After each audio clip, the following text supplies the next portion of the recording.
Bokoumel FM, dans un instant, le journal.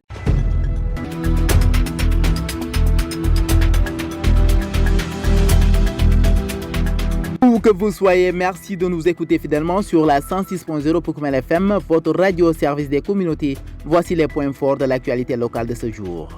Kolda, le médecin-chef du district sanitaire, plaide pour la dotation de chaque poste de santé en appareil d'échographie afin d'améliorer la prise en charge de la santé maternelle.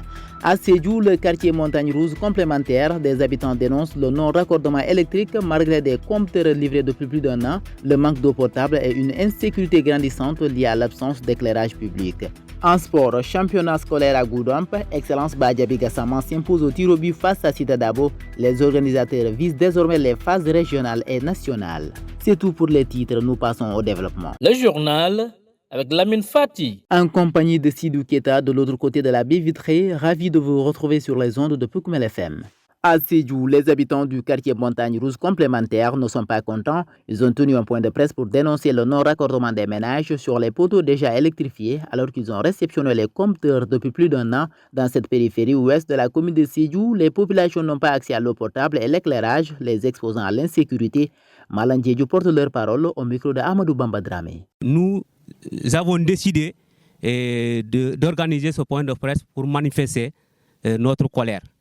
Parce que ce n'est pas juste de laisser cette population vivre dans l'obscurité. Parce que nous, actuellement, là où nous sommes, on est là, on fonctionne avec des lampes tempêtes et aussi avec des bougies. Vous voyez des gens avec les bougies qui sont là dans leurs mains. Ce n'est pas aussi normal. Et l'autre chose, c'est l'eau. Parce que vous voyez, nous, ici, nous avons de l'eau, mais les maisons qui sont devant nous n'ont pas d'eau. Donc, il faut qu'ils nous aident. Les autorités nous aident à régulariser ces problèmes. Là où je vais terminer, surtout ce qui nous a bien touché, c'est le problème d'électricité. Parce que ça, vraiment, je ne peux même pas comprendre.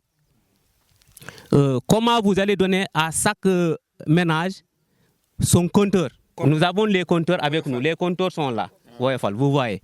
Et jusqu'à présent, nous ne parvenons même pas à avoir de l'électricité dans les maisons. C'est injuste. C'est injuste. Et nous demandons vraiment à l'autorité de régulariser dans le plus vite possible. Un grand merci à Amadou Bamba Dramé. Je vous l'annonçais dans les titres. À Kolda, le renforcement du plateau technique des structures sanitaires reste une priorité pour améliorer la santé maternelle. Pour le médecin-chef du district sanitaire, Dr Damdiaye, la disponibilité d'un appareil échographique fonctionnel dans chaque poste de santé est une nécessité absolue. Selon lui, cet équipement permet non seulement de soulager les femmes enceintes, mais aussi de prévenir d'éventuelles complications liées à la grossesse. Il s'est exprimé lors d'une rencontre tenue au poste de santé de Sarekemo. Nous l'écoutons au micro de Pape Kadiali Badji. Je pense que l'acquisition d'un appareil échographique, ça se fait sentir au niveau de tous les postes de santé. Quel que soit le poste, quelle que soit peut-être sa zone de responsabilité, il doit toujours y avoir un appareil échographique à disposition et qui est fonctionnel nuit comme jour, tous les jours. Parce que ça va soulager carrément la femme enceinte. Parce qu'une femme enceinte qui vient avec une urgence, avec des douleurs abdominales ou bien avec des saignements, avec un seul coup de sonde d'échographie, on peut diagnostiquer à tôt, à temps, au moins prévenir quel est le problème diagnostique au niveau de cette femme enceinte. Et ça va encore en même temps jouer sur la prise en charge. Parce que dès qu'on fait l'appareil échographique, ça va maintenant diagnostiquer le problème et facilement aussi ça va guider la prise en charge pour qu'au moins maintenant la femme puisse être sauvée à temps. Parce que, comme on dit, toute grossesse est un risque. Et là maintenant peut-être l'appareil échographique va réduire considérablement toutes les complications des femmes enceintes. Un appel qui commence à trouver un écho favorable. L'enseignant-chercheur Mamar Ndiaye, fils du terroir, apporte un appui médical au poste et cases de santé de la commune de Dingraï dans le département de Médina Yoro Fula. À travers cette initiative, il interpelle les autorités pour un renforcement du soutien à cette localité. Mamar Ndiaye s'exprime au micro de notre reporter. Dans le département de Médina Yoro Fula, la santé a beaucoup de soucis, beaucoup de problèmes. Ça, c'est un secret de polichinelle. Tout le monde est au courant. Mais il y a quand même une chose que moi j'ignorais personnellement, c'est que même dans les cases de santé du département de Médina Yoro Fula, il n'y a même pas le matériel nécessaire pour prendre ce qu'on appelle les constantes, à savoir la température, le poids de la personne et la tension. Aucun de ces matériels n'existait dans ces cas. Je me suis dit, mais comment peut-on peut-on soigner une personne sans au préalable savoir quelle est la maladie dont la personne souffre. Nous avons réfléchi à comment faire pour aider toutes les cases de santé du département de Ménéropola et les postes de santé. Mais dans un premier temps, nous nous sommes dit que le budget serait trop lourd pour nous. Donc nous avons commencé par la commune de Dinguiraye. Donc toutes les cases de santé de la commune de Dinguiraye et tous les postes de santé seront équipés en ces trois matériels, à savoir une balance, un tensiomètre et un thermomètre. Tout ça va permettre au moins de prendre ce qu'on appelle les constantes. Toutes les cases de santé, il y en a 8 ou 7 et plus les postes de santé, donc ce qui tourne autour de 9, quelque chose comme ça. Donc toutes ces institutions seront équipées en ce matériel parce que ça permettra dans un premier temps en tout cas au moins d'aider le personnel médical à réaliser ces premiers tests avant de pouvoir soigner la personne. Ce qu'il faut dire, c'est que dans cette tournée, nous avons entendu aussi beaucoup de choses. Il faut savoir que ça, c'est l'arbre qui cache la forêt. Dans les cases de santé, même les postes de santé, il n'y a aucune ambulance dans le Dinguiraye. Pas d'ambulance. Vous avez 45 villages, 2 postes de santé et vous avez au moins 8 cases de santé et vous n'avez pas une seule ambulance. Et pire, c'est que même si vous avez une ambulance, vous n'avez pas de route pour déplacer vos malades. Donc aujourd'hui, beaucoup de femmes accouchent sur des charrettes. Je pense qu'il faut quand même qu'il y ait des efforts de l'État pour relever le plateau médical. Peut-être dire aussi en direction des populations de Dinguiraye. C'est vrai qu'il y a un minimum, notamment pour les services en matière d'accouchement. D'ailleurs, le chef de poste de santé de Dinguiraye nous a dit qu'il fallait quand même que les populations aussi s'approprient un peu les postes de santé. Mais si les populations ont vu justement les cases et les postes de santé, c'est justement parce qu'il y a aussi des efforts à faire. Il manque beaucoup de choses. Voilà. Donc l'État vraiment doit travailler dans ce sens-là pour nous accompagner. À Kanema et à Mangakunda, localités situées respectivement dans la commune de Kaour, vous écoutez la bonne info sur Poukoumel FM, votre radio au service des communautés. Dans un instant, direction les stades. Poukoumel FM, le journal des sports.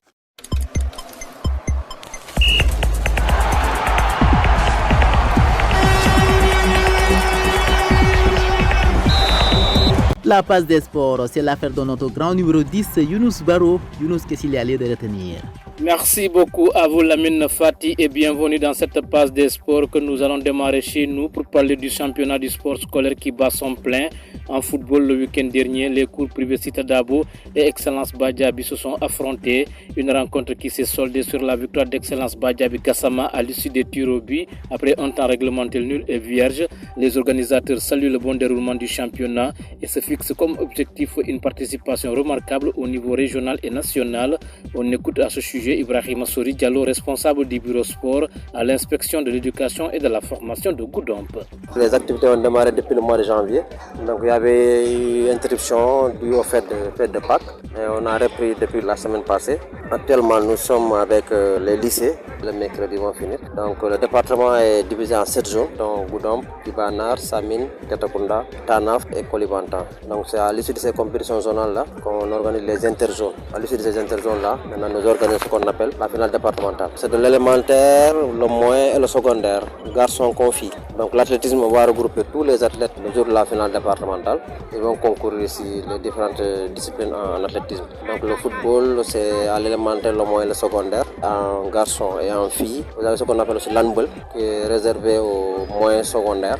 Il y a le basket aussi. Cette année, on voudrait vraiment que les établissements concourent ça. Donc il y a des établissements FIFA qui ont été octroyés en matériel. Donc c'est le CM Goudomp commune et le CM Goudomp 2. Ils vont jouer la finale départementale, Inch'Allah.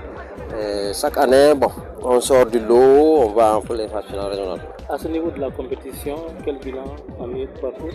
Voilà, donc actuellement on peut dire que nous reste que les demi-finales au niveau de 2 zones, sinon les 4 autres zones ont fini. Donc c'est la zone de Goudomp qui nous reste et la zone de Djibanar qui nous reste en demi-finale. Donc c'est la termine d'Inch'Allah le mercredi. Donc on projette au moins dans la première quinzaine du mois de mai pour pouvoir jouer les finales. Donc à l'instant T, on peut dire que le bilan est satisfaisant parce que jusqu'à présent, alhamdoulilah, on touche du bois, tout se déroule à merveille. Donc on n'a pas d'incident. Actuellement on prépare petit à petit les finales départementales à mi-mai. Les conditions dans lesquelles se jouent les matchs sont un peu difficiles. Aujourd'hui, l'appel à l'endroit des autorités. Voilà, donc le sport scolaire c'est traité en parent pauvre. Chaque année, on trouve un partenaire. L'année d'avant, je crois que c'était avec la maire de Samine qui était avec nous.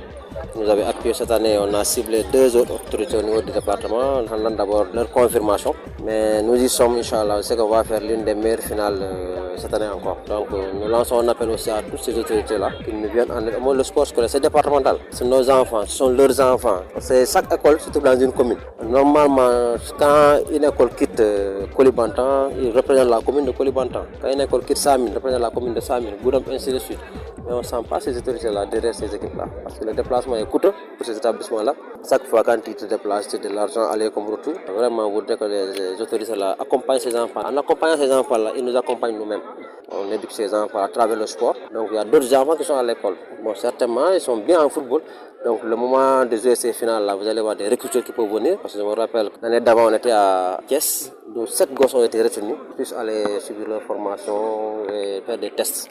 L'année dernière, malheureusement, on n'a pas pu amener une équipe collective, on avait amené que des équipes individuelles. Mais cette année, nous songeons vraiment à ce que de l'élémentaire au moins au secondaire, amener des équipes compétitives pour qu'on puisse nous ramener la coupe. Vous n'êtes pas sans savoir, l'année d'avant c'était l'école élémentaire de Bindaba 2 qui était championne nationale. Là où on a regroupé plus de 52 IF. Donc on est sorti champion devant ces gens-là qui étaient dans les meilleures conditions que nous. Nous, il n'y a pas d'accompagnement. Je rappelle que le maire de Kaour qui nous avait accompagnés.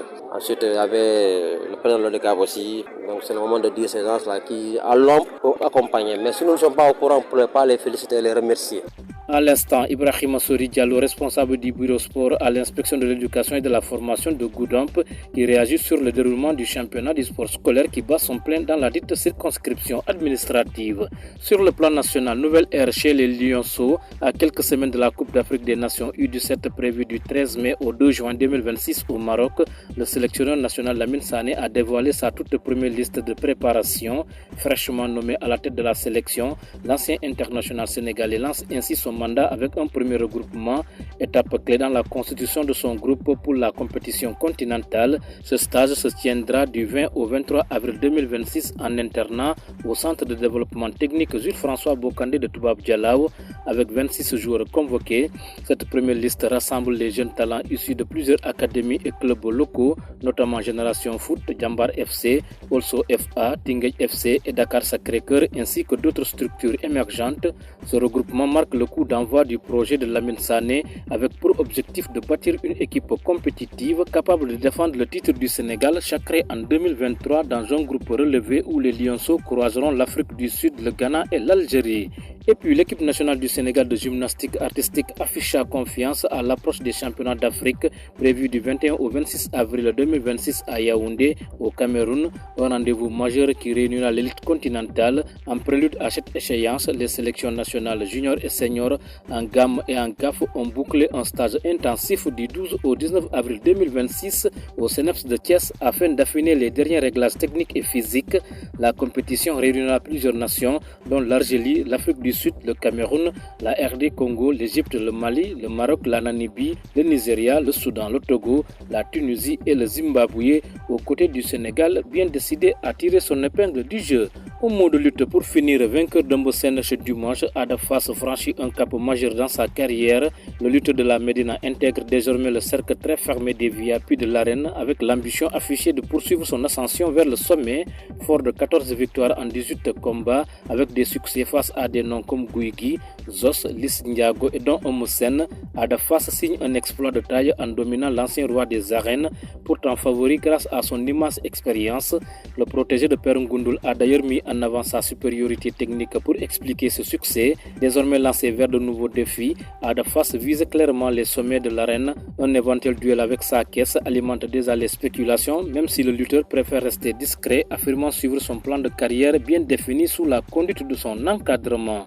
Voilà Lamine, c'est l'essentiel à retenir pour cette actualité sportive. Merci à tous de l'avoir suivi. Il s'agit bien du grand sportif du jour, Younous Barrow. Merci beaucoup à vous Younous. Son élément marque d'ailleurs la fin de ce journal. Merci de l'avoir suivi, mais avant de vous quitter, le rappel des titres.